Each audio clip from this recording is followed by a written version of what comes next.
Pelakon Diana Rafa sebab dapat peluang sekali lagi pimpin syahadah saudara Islam baharu di Masjid Tuanku Mizan Zainal Abidin, Putrajaya. Diana dapat kepercayaan daripada pihak Hidayah Center Foundation. Alhamdulillah. Bismillahirrahmanirrahim. La haula wala quwwata illa billahil aliyyil azim.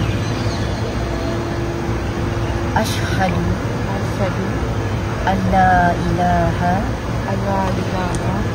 illallah wa asyhadu anna Muhammadan Rasulullah.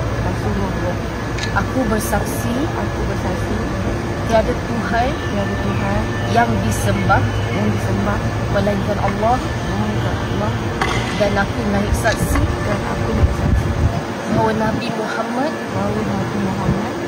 itu pesuruh Allah.